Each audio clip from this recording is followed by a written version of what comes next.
Part 7 3 बातें। Pretoria jail 25 मार्च 1909।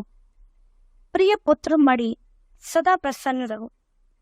अब मुझे महीने में एक बार पत्र लिखने और एक पत्र पाने का अधिकार मिल गया है। मैं पत्र किससे लिखूं? मिस्टर पोलक, मिस्टर रीच और तुम्हारे बारे में ध्यान आया, लेकिन मैंने तुम्हें ही पत्र लिखने का मन बनाया। मेरे बारे में तुम जरा भी चिंता मत करना। मैं पूर्ण रूप से शांति में हूँ। आशा है कि बात अच्छी हो गई होगी। मुझे जानकारी मिली है कि तुम्हारे कुछ पत्र यहाँ आए थे, परंतु वे मुझे नहीं दिए गए। फिर भी डिप्टी गवर्नर की उदारता से मुझे मालूम हुआ कि बा के स्वास्थ्य में निरंतर सुधार हो रहा है।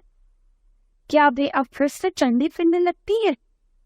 बा और तुम लोग सवेरे दूध के साथ साबूदाना बराबर ले रहे हो ना? और अब कुछ तुम्हारे विषय में कहना चाहूंगा। तुम कैसे हो? तुम पर जो जिम्मेदारी मैंने डाली है, तुम सर्वथा उसके योग्य हो। मुझे भरोसा है कि तुम आनंद से उसे निभा रहे होगे। मैं जानता हूँ कि तुम्हें अपनी शिक्षा के प्रति रोष है, परंतु कारागार में मैंने खूब पढ़ा है। मैं अब यह समझ गया हूँ कि केवल अक्षर ज्ञान ही शिक्षा नहीं है। सच्ची शिक्षा तो चरित्र का निर्माण करती है और कर्तव्य का बोध कराती है। यदि दृष्टिकोण सही है और मेरे विचार से तो यह बिल्कुल ठीक है, तो सच्ची शिक्षा प्राप्त कर रहे होगे। आजकल तुम्हें अपनी बीमार माँ का सेवा करने और अपने भाइयों रामदास और देवदास की देखभाल करने का सुअवसर मिला है। यदि यह काम तुम अच्छी तरह से और आनंद से करते रहो तो तुम्हारी आधी शिक्षा तो इसी के द्वारा पूरी होती जाती है। आमोद प्रमोद एक निश्चित आयु तक शोभा देते हैं। 12 वर्ष की उम्र के बाद बच्चों को जिम्मेदारी और कर्तव्य का भान होना चाहिए। उन्हें अपने आचार और विचार में सत्य और अहिंसा के प्रयोग की चेष्टा करनी चाहिए, और यह वे भान समझ कर नहीं करें, बल्कि एक आनंद का अनुभव करते हुए करें। मैं जब तुमसे काफी छोटा था तो मुझे स्वयं अपने पिताजी की सेवा करने में बहुत आनंद मिलता था। 12 वर्ष की उम्र के बाद आमोद प्रमोद का बहुत ही कम, बल्कि नहीं के समान अवसर मुझे मिला है। संसार की 3 बातें बहुत महत्वपूर्ण।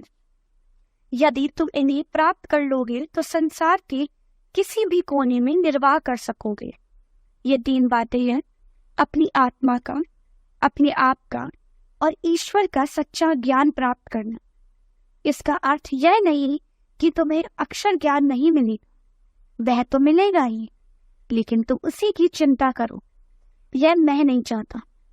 इसके लिए अभी तुम्हारे पास बहुत समय है। अक्षर ज्ञान तो इसलिए होता है कि जो कुछ तुम्हारे पास है तुम उसे दूसरे को दे सको। यह याद रखना कि अब हमें निर्धनता में जीना है। मैं जितना अधिक विचार करता हूँ उतना ही लगता है कि निर्धन होने में ही सुख है। खेती बाड़ी करने में पूरा समय देना। भविष्य में हमें अपना जीवन निर्वाह इसी से करना है। मेरी इच्छा है कि तुम एक योग्य किसान बनो। खेती के सभी औजारों को साफ सुथरा और सुव्यवस्थित रखना। अक्षर ज्ञान के साथ साथ गणित और संस्कृत पर पूरा ध्यान देना। भविष्य में संस्कृत तुम्हारे लिए बहुत उपयोगी सिद्ध हो।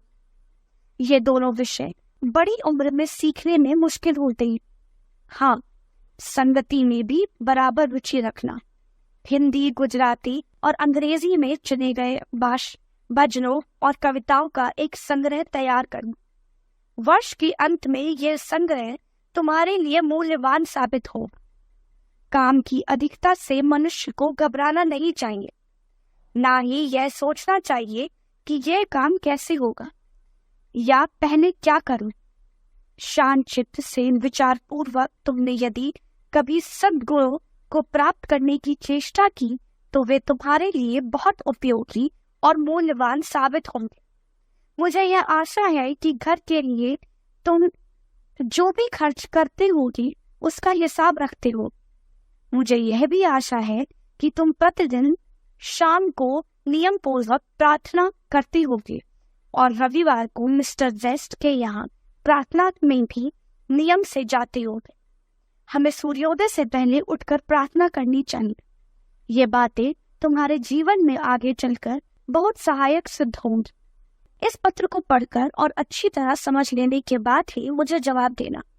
जवाब जितना लंबा चाहो उतना लिख सकते हो। अंत में प्रेम सहित यह पत्र समाप्त करता हुआ तुम्हारे पिता मोहनदास।